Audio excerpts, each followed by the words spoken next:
Hey everybody, welcome back to Up and Adam.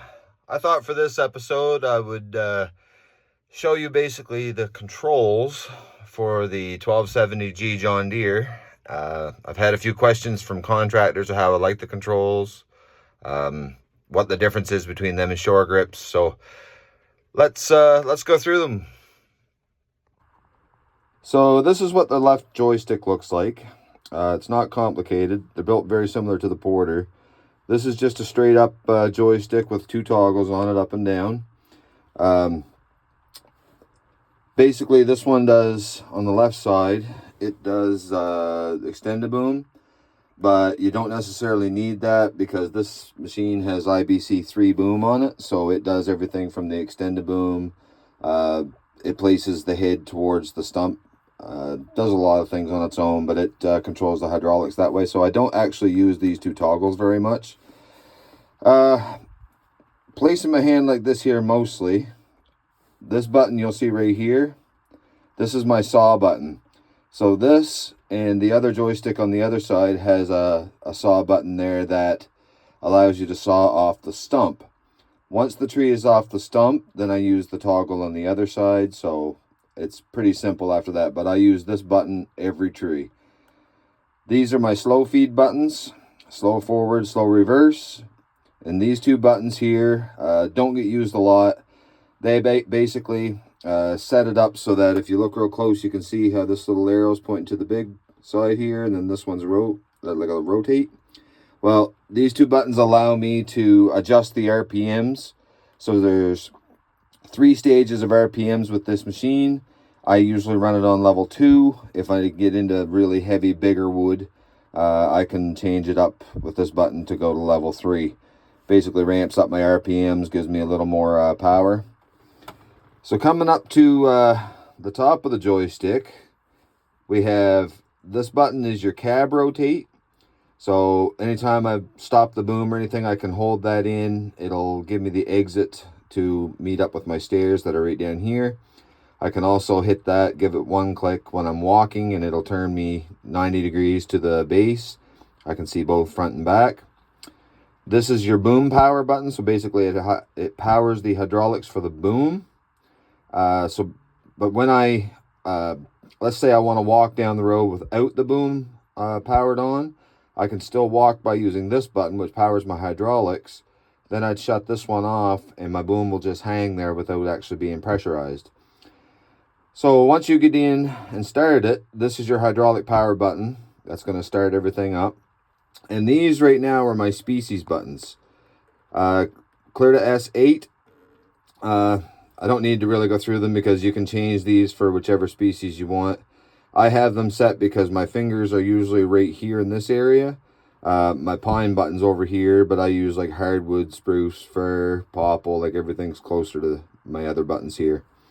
Windshield wipers, it's got intermittent, I call them smart wipers because I can make them go as far between periods as I want, or I can just tap that with one finger whenever I need to use it. These two buttons here are, they actually tilt the base of the tower down in here so that the tower can actually tilt this way. It's best used if we're doing like getting on the float or anything like that.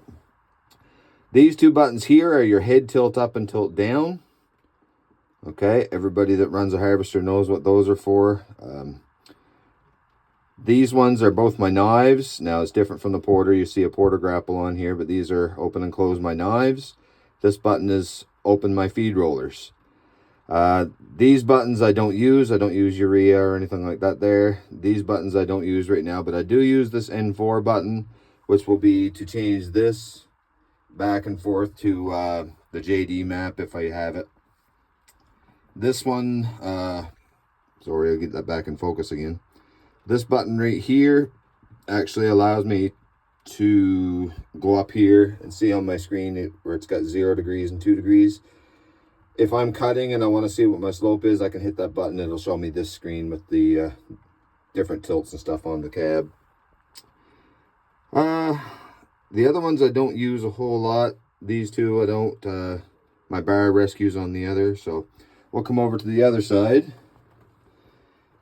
And I'll show you this one. So this is the saw button that I showed you from the other side. That's off your stump. I don't use this one hardly ever, just because it's kind of out of the way. If it was in here, I might use it, but I don't find it's easy to reach there, so I don't even use that. These are my fast feed forward and reverse. And I mean, you do use those in case you're pre-limbing or anything like that. Don't really use these buttons very much anyway. If I'm going to use my differential locks, I'm going to use them up here.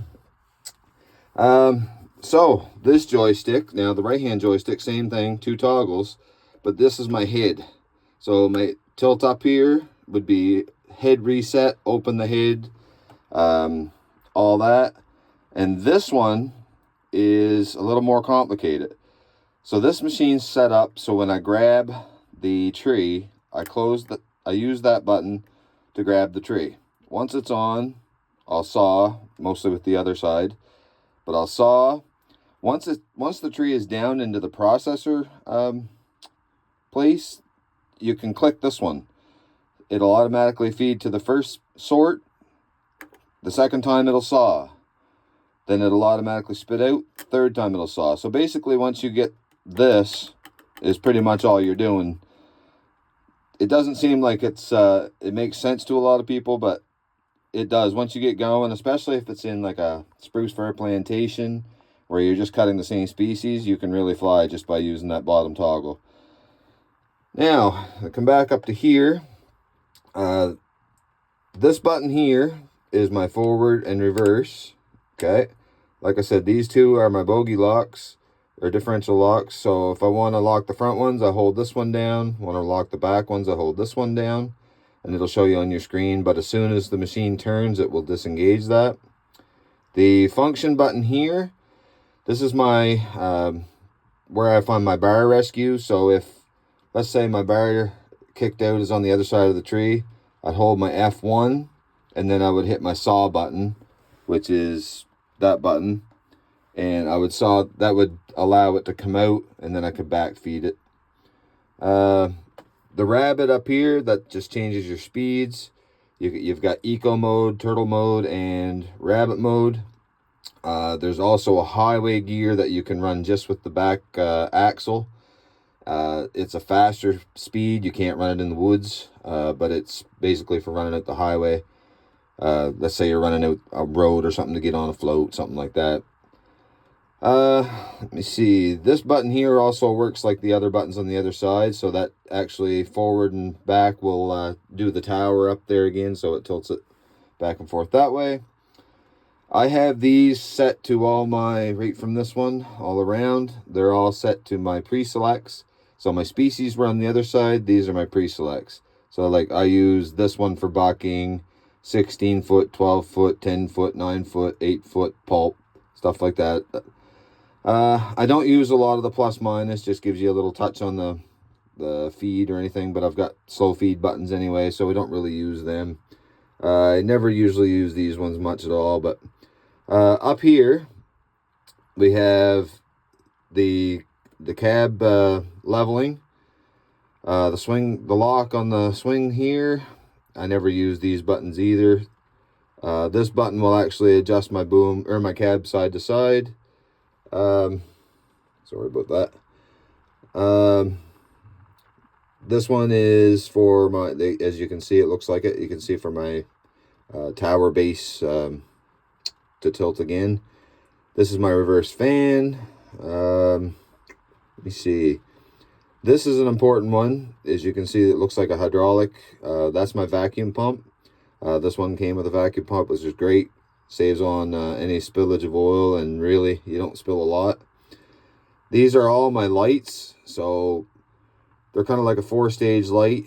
Every time I hit one of these, you can hold this one in. This is my main cab lights, my secondary lights, then my lights down below on the sides of my machine or whatnot. So every time you hold one of these in, you'll see it light up down here, and yeah, you'll see those light up. Now, this one's just my horn, pretty simple. These ones I don't use because this machine's not set up to go on pavement or anything. If so, you got regular beams, high beams, left and right blinkers, and your auxiliary lights for emergency, stuff like that, but I don't use those just because we're not set up for that here in Canada. So anyway, this one is equipped with a mouse, which is nice for running up there, and I do like having that function. Then we come down to here. We have a few buttons here. Excuse the dirt. It's a little hard to clean in there without a brush. These are just auxiliary lights. I leave these off all the time. I just power it with my other one. My park and brake. If I hit my park and brake down where it is right now, my stairs are down. Park and brake up, my stairs come up. So the first thing I'm going to do when I get in, I'm going to get in and I'm going to hit my park and brake off. As long as it's off, the stairs come up, I'm good to go. Then this one's for hooking up for highway mode, which you don't use much. This is your auto reverse fan and stuff like that. Then you can see down in there, a little harder to see, but that's your temperature control and climate control inside your cab. Got defrost and air conditioning and all that stuff. That's pretty straightforward. And then you're just your key switch and your stop buttons. This is your emergency stop button, by the way, in case. So yeah, so other than that, I think that's pretty much it for the buttons. We have our H16 harvesting computer here as well. You'll see it's off right now. It's pretty simple to read. You get your length over here, your diameter over here. Up in these green blocks, it'll show you what the computer thinks it's going to do. Because this computer actually does an average for tree size, where every 100 trees it takes an average, then resets. So it's trying to guess what the tree has in it as soon as it grabs it. So that's an optimization program that we run. Over here, you can see my stairs are on. Everything's unlocked on my machine. Stuff like that there. My RPMs. My Prestone temperature. Hydraulic temperature. Battery power. Fuel gauge. DEF.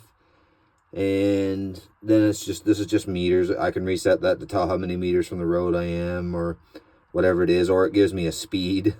And this is my basic speed, so it's just sitting here is on turtle. It was on eco mode, or you'll see a rabbit and stuff come in here. So I can turn that on real quick, give you an idea. There. So as you can see right now, I have 95% fuel. I have 93% DEF, so I'm pretty near full there. My RPMs, things like that. I can also come over to here with my mouse, click on it, and I can show instant fuel consumption. Just sitting here, it's not going to do much. Average fuel consumption, which is pretty good right now because we didn't do much this last day or two. So right now, liters per hour is really low, but that usually runs around 13.8 to 14. And then your reset and stuff like that. Other than that, yeah, that's pretty much it. It shows my park and brake, stuff like that. These are my dimmer switches. I can dim my, there you can see it gets darker for nighttime and whatnot. Light it up for daytime. And the power switch. Over here, I have a backup camera. You can see, I can see behind me, straight up behind me. It's good if I'm backing into, trees or something. It actually does switch mode in the dark as well. And then up here, you'll see my GPS, which is, that's basically given to us through Irving right now. And there's nothing that actually works on it because I'm not on an Irving block. But once we get that going, I'll show you guys how that works. Some people always have the question of how we know where the lines are, where they're brooks and everything like that. Everything will be shown on this screen when it comes time to use it. So when I start back up for spring, this is actually my last shift and I'm getting ready to go home. I'll do that when we start back up and I can show you the actual GPS map that I use. I hope that review of the cab and the controls was useful for you guys. I've had a lot of contractors, like I said, actually contact me and ask me how I like these because they knew I ran the shore grips in the 803s and things like that. Give yourself, if you do get into these machines, give yourself a little bit.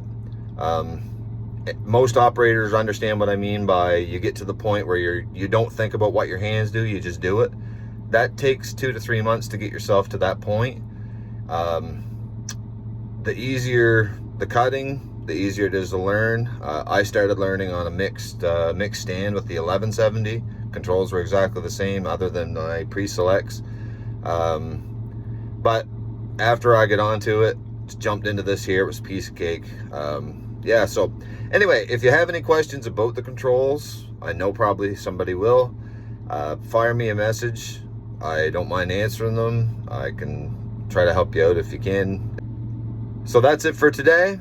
Until next time, let's get at her.